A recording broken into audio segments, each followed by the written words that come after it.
So this lesson is learning about the distributive property. We tried looking at it a little earlier, and so we're going to look at some basic problems and then build our skills back up and try the harder problems later. So what is the distributive property? So the distributive property is when you have multiple quantities of something. So for example,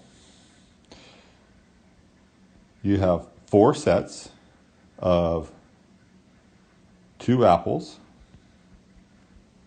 and 2 bananas. What that means then is that you have 2 apples plus 2 bananas. We'll use B and A from here on out for the variables. And we have 2 apples plus 2 bananas, 2 apples plus 2 bananas, 2 apples plus 2 bananas. So we have 4 sets of 2 apples and 4 sets of 2 bananas. And then you can add all these up. So 2 plus 2 plus 2 plus 2 gives you 8 apples. And 2 bananas plus 2 bananas plus 2 bananas plus 2 bananas gives you 8 bananas. So that would be one way to do it. Now, there's the quicker way to do it, which is to simply take whatever number is on the outside of the parentheses, the 4 is on the outside, and what we do is what we call distribute. And we just have to multiply both of these by the outside number. So 4 times 2 is 8. 4 times 2 is 8. And so instead of having to rewrite it 1, 2, 3, 4 times, it allows us to speed everything up and simply get our answer much quicker. So that's what we're going to look at today. So the number that's on the outside is, hopefully you're saying 3. So we're going to take this 3 right here and we're going to multiply the 3 to the 4 and to the 6. And so what you also have to be careful about is what type of symbol you have right there. And so we have a plus sign. So when we do this, we're going to have 3 times 4x plus 3 times 6. Let me write this a little better, make it a little neater. So we have 3 times 4x, and we also have 3 times 6. So 3 times 4, 3 times 6, and now you just multiply them together. So 3 times 4 gives you 12x. Then we bring our plus sign straight down.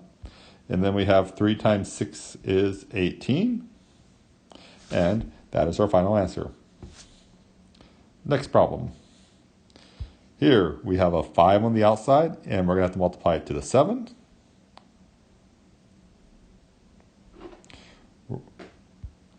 We're going to have to multiply it to the h, and we're going to have to multiply it to the 6e.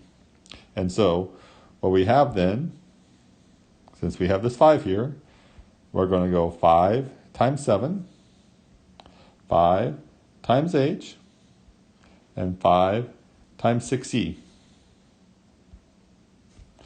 Now, the other thing we have to be careful about is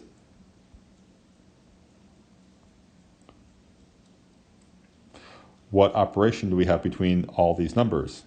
This one is a minus, so we're going to put a minus here. This one is a plus, so we put a plus there. We put a plus there. And so now we have to multiply each of these terms, 1 term, 2 terms, 3 terms, with the numbers. And so when we do that, 5 times 7 gives us 35. We bring down the minus sign. 5 times h. Now the nice thing about this is when there is no number in front of a variable, it's simply the number 1. So 5 times 1 gives us minus 5h. And then 5 times 6 gives us 30e. We also bring the plus sign right down. And so our final answer is 35 minus 5h plus 30e. All right. The next problem, let me erase this plus sign I had there. Sometimes the number is not on the front side, it's on the back side. So in this case, we have a 6 on the back side, but same process. We're going to take the 6 and multiply it to the 8. We're going to take the 6 and multiply it to the 4n. And so we have 6 times 4n. Over here we have 6 times 8. And then we have to once again ask ourselves what symbol is right there. And so we put the minus sign right there. Then we go back and simply multiply these. 6 times 4 is 24n. 6 times 8 is 48. And then we bring down that and we get 24n minus 48.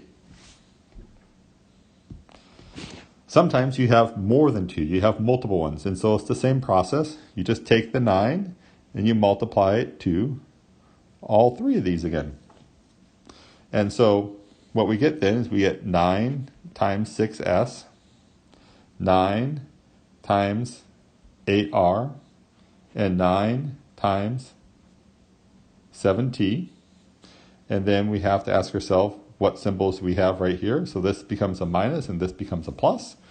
And then you just have to multiply these. 9 times 6 is 54s. 9 times 8 is 72r. 9 times 7 is 63t. And then we have to bring down our order of operations that we have. And so we have a minus and a plus. None of these in any of the examples can be combined because they all have either different variables or they have a variable and a number. So none of them are like terms.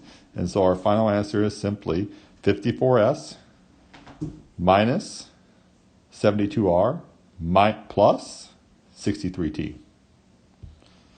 So one last example. What if you have a fraction? Well, same basic thing.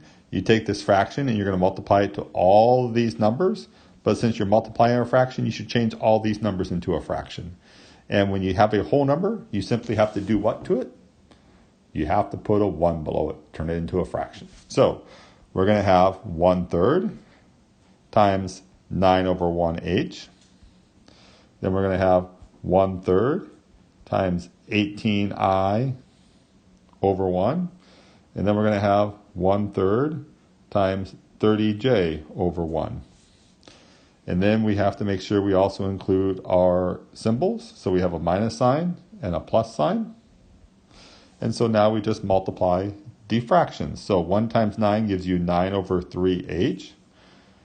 Then we get 18 over 3i.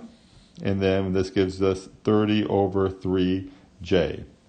And then, once again, we bring down the minus, we bring down the plus. Now, you have fractions here, so you should look to reduce them.